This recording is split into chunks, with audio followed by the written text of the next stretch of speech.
나도 내 화를 감당할 수 없어요. 네, 그저 분노 관리법. 질문. 저는 성격이 너무 급하고 화를 잘 못 참는 성향이 있습니다. 그래서 화가 나면 제 화가 풀릴 때까지 화를 냅니다. 그때는 배려고 뭐고 타인에 대한 배려는 없습니다. 그러지 말아야지 하면서도 막상 화가 나면 잘 참지 못합니다. 부부간에도 그것은 그대로 적용됩니다. 자주 화를 내는 편은 아니지만 화가 한 번 나면 심하면 막말을 일삼을 때도 있습니다.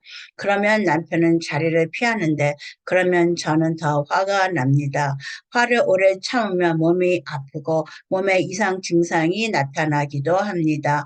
더 제가 한심한 것은 그것을 받아주는 사람에게 더욱 심해진다는 것입니다. 막상 들여온 존재한테는 화도 못 내면서 약한 사람에게 화를 낸다는 것입니다. 그래서 늘 또 마음이 아파하고 괴로워하지만 고쳐지지는 않습니다. 무슨 방법이 없을까요? 짧은 문장 안에 많은 이슈들을 담고 있습니다. 먼저 화가 나면 배려고 뭐고 아무것도 없다고 하셨습니다. 왜 이렇게 되었는가를 아시려면 내 구조에 대해서 알아야 합니다. 우리의 손목은 뇌의 줄기세포를 상징하고 손바닥은 뇌의 모양을 나타냅니다. 뇌에 제일 먼저 들어가는 것이 엄지손가락인데 이것은 감정뇌입니다. 네 개의 손가락이 엄지손가락을 덮어주는데 이것은 이성, 언어, 생각, 판단 등 합리적인 뇌입니다. 그래서 안으로 엄지손가락을 넣고 네 개의 손가락을 접으면 안정된 뇌의 모습을 만들어낼 수 있습니다. 이 뇌가 열을 받으면 스트레스나 화가 나면 뚜껑이 열리는데 이 뚜껑은 네 개의 손가락이 벌떡 일어선다는 것입니다. 그러면 뇌에 남는 것은 감정뇌뿐입니다. 이 감정뇌 기능은 아주 강렬하고 깊습니다. 어머니가 임신 중에 마약을 하면 그 마약의 효과 기분이 어린 태아의 뇌에 자동 저장됩니다. 이런 아기를 우리는 드러그 베이비라고 부릅니다. 이 드러그 베이비가 태어나자마자 다른 부모에게 양자를 갔습니다. 이 아이는 20년 동안 마약 근처에도 가지를 않았습니다. 그러던 어느 날 이 아이가 한번 마약 냄새를 맡자 그 아이는 20년 전 태아 때의 기억을 다시 재생해냈고 그의 감정뇌를 덮었던 네 개의 손가락이 다 일어서고 말았습니다. 그는 다시 태아 시절의 기억으로 돌아가 마약의 냄새에 온몸이 흔들리고 흥분했습니다. 감정은 시간이 없이 아무 때나 되살아나고 비합리적이어서 합리성이 없고 이 기억을 100% 재생해내는 속성이 있습니다. 이것이 감정뇌가 하는 일입니다. 이 감정뇌는 태아 때부터 10살 이전 어린 시절에 형성되며 그때의 기억과 관련이 깊습니다. 말씀드리고 싶은 것은 상담하시는 분의 뇌에 이런 분노의 감정이 많이 녹음되어 있는 것 같습니다. 가장 흔히 오는 것이 부모님의 쌓인 분노나 한의 감정, 억울함의 감정을 어려서 많이 보시고 녹음하셨던 것 같습니다. 어린 시절 부모님이 분노를 어떻게 표현했는가를 생각해 보세요. 한쪽은 화내고 한쪽은 그저 참기만 했나요? 어떤 표현법을 발견하시게 될 것입니다. 또 다른 뇌의 구조는 전두엽의 기능입니다. 어려서 스트레스 많이 받으면 열받는 일이 많이 겪으면 전두엽의 발달이 방해를 받습니다. 전두엽은 남의 입장을 이해하고 배려하고 여러 각도에서 생각하는 능력을 지니고 있습니다. 감정의 앞에 있는 전두엽은 자기를 관찰하고 상황을 판단하고 문제 해결책을 찾는 일을 합니다. 어려서 힘든 스트레스를 받으면 콜티솔이라는 스트레스 호르몬이 많이 나와 뇌세포의 연결 촉진제 부분을 방해합니다. 전두엽의 기능은 이순자의 생동감 넘치는 부부 사랑 만들기 위해서 발달. 전적 개발이 덜 되면 자기 모습을 관찰하고 자신의 행동에 대해 이해하는 기능이 저하돼 문제의 원인에 대한 이해가 부족하고 문제 해결 방법을 깨닫는 일이 어려워져 뭐든지 너 때문이라고 생각합니다. 또 충동 조절 능력의 결핍으로 억제하는 의지력이 약해집니다. 동시에 다른 사람을 배려하는 감정이입의 힘이 없습니다. 항상 자기만 제일 아프고 힘들고 남의 아픔은 자기 아픔에 비해 아무것도 아니라 고통이라고 생각하고 배우자의 고통에 감정이입이 안 됩니다. 좋은 부부 관계를 유지하는 것은 거의 불가능해집니다. 상담하시는 분의 가계도에는 쌓여진 축적된 분노, 원망들이 있는 것 같습니다. 화를 받아주는 사람한테는 더 화를 내고 무서워하는 사람한테는 그렇게 하지 못한다는 말씀은 자신의 분노 패턴이 수동적 공격적 패턴, 패시브 어그레시브이라는 것입니다. 가계도에서 보면 집안에 내려오는 초조, 걱정은 학대와 중독으로 나타납니다. 학대는 전 세대 간에 걸친 분노를 잘못 표현한 것입니다.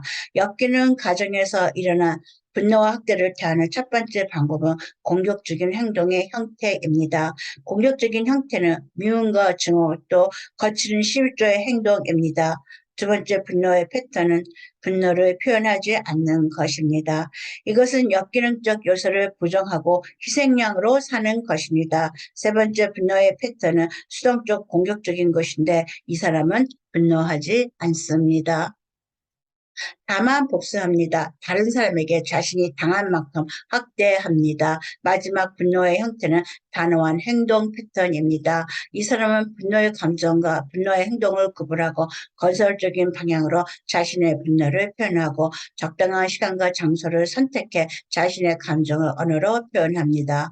집안에서 한 사람은 공격적인 패턴을 또 다른 한 사람은 분노를 상대를 보아가면서 섞어서 쓰면서 수동적 공격적 패턴이 되신 것 같습니다. 또 다른 이슈는 화가 나면 막말을 마구 한다고 합니다. 언어폭력이 등장하고 있습니다. 많은 사람은 언어폭력이 신체적인 폭력보다 피해가 적다고 생각하지만 여자에게는 언어폭력이나 신체적인 폭력이나 똑같은 피해를 줍니다. 남편의 20년에 걸친 언어폭력으로 인해 영혼이 완전히 만신창이가 된 아내를 본 적이 있었습니다. 그러나 그 남편은 언어폭력의 파괴력을 전혀 모르고 있었습니다. 이 남편은 분노에 의한 성인 아이였습니다. 어려서부터 분노의 감정이 많았는데 결정적인 이유는 이거였습니다. 그가 10살 때 학교 운동회 달리기 대회에서 1등을 했는데 집안에서 아무도 그를 위해 운동회에 나오지 않았고 그의 1등은 아무도 반겨주는 이 없는 초라한 1등이 되었습니다. 그부터 그는 부모가 나를 사랑하지 않는다고 생각하고 자신의 분노를 부모를 향해 축적해 가고 결혼 후에는 아내와 자녀에게도 퍼부었습니다. 실제로 필자가 그 사람을 만났을 때 그는 55세의 장성한 남자인데 그의 10살 때의 기억을 말하면서 10살짜리 아이의 버림받은 감정과 외로운 분노로 어깨를 들썩이고 얼굴을 가리고 울었습니다. 분노에 의한 성인 아이의 증상을 모르는 그의 부인은 그런 남편의 모습에 민망하여 말을 잃어버렸습니다. 그 사람은 자신의 감정을 정리하지 않고 분노의 감정에 자신을 내맡겼기에 그의 분노의 감정은 45년 동안 그 안에서 진행되고 있었습니다. 다시 말해 상담하신 그분은 본인의 분노의 질병을 아내에게 언어폭력으로 넘겨주고 있다는 것입니다. 또 아내는 그것을 자녀들에게 넘겨주게 됩니다. 그리하여 본인의 분노에 의한 성인아의 상처가 전 가족에게 전염시키게 됩니다.